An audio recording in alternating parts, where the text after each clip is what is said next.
শুভ সকাল বন্ধুরা, সকলে কেমন আছেন? আশা করব অনেক ভালো আছেন। আমি সুকৃতি আবারও নতুন একটা ভিডিওতে সকলকে জানাই অনেক অনেক অভিনন্দন, শুভেচ্ছা এবং ভালোবাসা। আজকে দুটো রেসিপি শেয়ার করব আপনাদের সঙ্গে একটু নতুন ভাবে।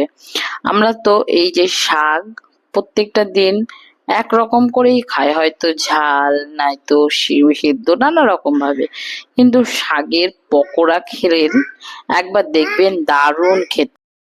জিরে, শুকনো লঙ্কা, ধনে শুকনো কাঠখোলায় আগে ভেজে নিতে হবে শুকনো করে। আর ঝালের পরিমাপটা আপনারা যে যেমন খাবেন সেরকম দেবেন। আমি একদমই ঝাল খেতে পারি না, সেই জন্য আমার একটা লঙ্কাতেই কাজ হয়ে যাবে। এখানে সমস্ত রকমের গুঁড়ো মশলা আছে, এগুলো দেব দইয়ের মধ্যে। আর দইটাকে আমি কিছুক্ষণ রেখে দিয়েছিলাম রেস্টে, যাতে মানে সুন্দরভাবে চাপ হয়ে দইটা হয়। আর এটা ছিল সম্পূর্ণ টক দই ঘরে পাতা। মশলাটা মাখানোর পর কিছুক্ষণ রেখে দিয়েছিলাম। আর এদিকে কলাটা আর আলু সেদ্ধ করে নিয়েছি শনিবারের জন্য। এই যে নিরামিষ কোপ্তা ভীষণ ভালো। আর আমরা যেহেতু কলা সচরাচর খেতে পছন্দ করি না, এইভাবে করলে ছোট থেকে বড়, বয়স্ক, তারপর এমনকি ছোট বাচ্চাদেরও ভীষণ পছন্দের খাবার এটা। আমার ছোট বাচ্চা কখনো খায় না, তবুও একদম আনন্দে মন ভরে ও কোপ্তাগুলো খেয়েছে। আর সত্যি খেতে খুব ভালো হয়েছে কোপ্তাগুলো। মানে যেহেতু একটু টাইট করার জন্য বেসন আর কর্নফ্লাওয়ার ব্যবহার করেছিলাম। খুব মানে কি বলবো, নিরামিষ খাবার যে এত সুন্দর হতে পারে ভাবাই যায় না। তারপর সামান্য তেল গরম করে নিয়ে এখানে টমেটো, আদা, লঙ্কা দিয়ে দিলাম। এবার কিছুক্ষণ গরম হলে, টমেটোটা একটু নরম হয়ে গেলে, ওই যে টক দইটা ফেটিয়ে রাখা হয়েছিল সমস্ত মশলা দিয়ে, ওটা তখন দিয়ে দেবো। আর শনিবারে অনেকেই তো নিরামিষ খায়, এটা একবার করে অবশ্যই খাবেন, ভীষণ ভালো লাগে খেতে। আর এটা একদম ওই যে কোপ্তাগুলো ফুলে থাকবে, ওটাকে একটু করে ফাটিয়ে দেবেন কিছু কিছু কোপ্তা দিয়ে, খেয়ে দেখবেন একবার, সত্যি ভীষণ সুন্দর, ভীষণ সুন্দর। আমরা নিত্যদিন চেষ্টা করি নতুন নতুন রেসিপি করার, নতুন নতুন কিছু সুন্দর খাবার, যেগুলোতে মানে ছোট থেকে বড় সকলেরই ভালো লাগবে। দেখুন কোপ্তাগুলো কি সুন্দর আমার হয়ে গেছে। আর কিন্তু আমি দিয়ে দিচ্ছি ঝোলের মধ্যে, যাতে তাড়াতাড়ি সুন্দর করে ঝোল ঢুকে যায়।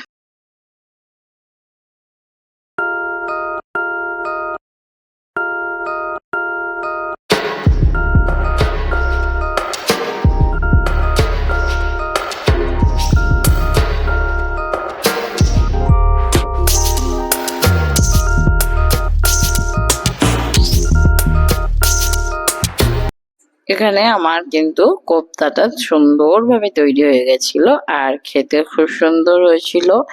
এদিকে দুপুরের দিকে ছেলেকে নিয়ে বসেছিলাম একটু পড়াতে। আর আমার ছেলে এগুলো বলার চেষ্টা করছে, দাগ দিচ্ছে, মানে আমি বলে দিচ্ছিলাম, ও তো এখনো এত কিছু বোঝে না যে এটার সঙ্গে এটা মেলাও বা এটার সঙ্গে এটা করো। এগুলোকে আমি বলে বলে দিচ্ছিলাম, ও তখন মিলিয়ে মিলিয়ে করছিল। আমার রান্না বান্না শেষ করে কিছুক্ষণ সময় হাতে ছিল, ও খুব দুষ্টুমি করছিল বলে ওকে নিয়ে একটু বসিয়েছিলাম পড়তে। আর ও পড়তে বসতে এখন একটু একটু ভালো আসছে, কেননা ও নতুন নতুন অনেক কিছু জানতে পারছে, শিখতে পারছে, এই জন্য ও একটু পড়তে বসতে ভালোবাসছে। আর আমি সমস্ত কিছু ওকে হাতে কলমে বা চোখে দেখিয়ে শেখাই। যে আমি যখন চিড়িয়াখানা ওকে নিয়ে গেছিলাম, হাতি, তারপরে জিরাফ, হরিণ, এগুলোকে নিজের চোখে দেখিয়েছি, চিনিয়েছি। তারপর যখন ওকে ছবিতে দেখাই তখন ও ভীষণ বুঝতে পারে। আর এই যে ভোটের যে গল্প হয়েছে, সারাদিন ছেলের বাবার তো এখন খবর আর খবর। তারপর ছেলে এদিকে খেলছে, আর আমি সন্ধ্যাবেলায় কিছু সুন্দর জিনিস বানিয়েছি। আমরা লাল শাক অনেকেই খাই, অনেকে খেতে পছন্দ করি না, কিন্তু এটা যদি একটু অন্যরকম ভাবে করা হয় বা খাওয়া হয়, অসাধারণ লাগে। আমি ছোট্ট ছোট্ট করে লাল শাকটাকে একদম মিহি করে কুচিয়ে নিয়েছি, যাতে বোঝাই যায় না। সন্ধ্যাবেলায় আজকে আমি খাবার করছিলাম, শাকের পকোড়া করব, আর এখানে একটা সবজি করব, আর ওল সিদ্ধ আর আলু সিদ্ধ এইসবই বানাবো। কারণ আজকে দিনের বেলায় সেরকম ভাবে খাবার হয়নি, তাই রাত্রের বেলায় ভাতই করেছি। এখানে কিছু লিচু আমার ছেলের জন্য রাখলাম, ও ভীষণ ভালোবাসে লিচু খেতে। আর এদিকে আলু গুলো জিরি করে কেটে নিয়ে পেঁয়াজ দিয়ে এই যে পকোড়া তৈরি করছি। এই যে লাল শাকের পকোড়া, লাল শাকগুলোকে কুচি করে কেটে পেঁয়াজ আলু জিরি করে কেটে দিয়েছি। এখানে মা যেহেতু এসেছে সেই জন্য আরো খাবারটা করা হচ্ছে। মা বুঝতেই পারেনি যে এটা লাল শাকের পকোড়া। আমি মাকে দিয়ে বলছি এটা খেয়ে দেখো, এটা কি বলো। যে কি এটা, কি পেঁয়াজি? বরকে বললাম, বর বলছে বকফুলের বড়া। মানে এক একজন এক এক রকম বলছে।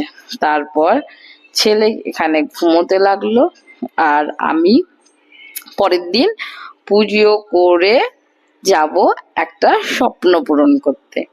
নিজের জমানো টাকায় একটু একটু করে কষ্ট করে অনেক দিন থেকে এই ভান্ডারে আমি আমার টাকা জমিয়েছি। মানে বলতে পারো যে অনেক দিন থেকে, প্রায় 2 থেকে 2.5 বছর আমি একটু একটু করে বর বাবা যেসব টাকা পয়সা আমাকে দেয়, হয়তো ছেলেকে দেয়, সমস্ত কিছু আমি এখানে জমা করাই। গিয়েছিলাম একটা সাইকেল নেবো বলে। আমার বাড়িতে স্কুটি আছে, তাও একটা সাইকেলের আমার ভীষণই প্রয়োজন। সেই জন্য একটা সাইকেল নিতে গেছিলাম। স্কুটি চালিয়ে দূর রাস্তায় যাওয়ার মতো সাহস আমার এখনো হয়নি, আর এত দাম্ভিকও আমি পাইনি যে এই বহরমপুর শহরের এত ভিড়ভাট্টার মধ্যে আমি স্কুটি নিয়ে বেরিয়ে যাব বা কোথাও যাব।